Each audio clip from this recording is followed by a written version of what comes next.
മഹാവിഷ്ണുവിന്റെ 9ാമത്തെയും പൂർണ്ണ അവതാരവുമാണ് ഭഗവാൻ ശ്രീകൃഷ്ണൻ. തന്റെ അവതാര ഉദ്ദേശമായ ധർമ്മ സംസ്ഥാപനാർത്ഥം കുരുക്ഷേത്ര യുദ്ധത്തിൽ ആദ്യന്തം ധർമ്മപക്ഷത്താണ് ഭഗവാൻ നിലകൊണ്ടത്. ആയുധമെടുക്കാതെ വില്ലാളി വീരനായ അർജുനന്റെ സാരഥിയായാണ് ശ്രീകൃഷ്ണൻ കുരുക്ഷേത്ര യുദ്ധത്തിൽ പങ്കെടുത്തത്. ശ്രീകൃഷ്ണന്റെ സഹായം കൊണ്ട് മാത്രമാണ് അതിശക്തമായ കൗരവപടയെ തോൽപ്പിക്കുവാൻ പാണ്ഡവർക്ക് സാധിച്ചത്. എന്നാൽ ഭഗവാൻ ശ്രീകൃഷ്ണനും അർജുനനും തമ്മിലുള്ള യഥാർത്ഥ ബന്ധം എന്താണ്? യാദവ കുലത്തിലെ ശൂരസേന രാജാവിന്റെ പുത്രിയും ശ്രീകൃഷ്ണന്റെ പിതാവ് വസുദേവരുടെ സഹോദരിയുമാണ് അർജുനന്റെ മാതാവായ കുന്തിദേവി.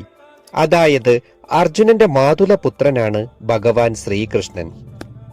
മാത്രവുമല്ല, ഭഗവാൻ ശ്രീകൃഷ്ണന്റെ സഹോദരിയായ സുഭദ്രയെ വിവാഹം കഴിച്ചതും അർജുനനാണ്. അതായത് ഭഗവാൻ ശ്രീകൃഷ്ണന്റെ സഹോദരി ഭർത്താവ് കൂടിയാണ് വില്ലാളി വീരനായ അർജുനൻ.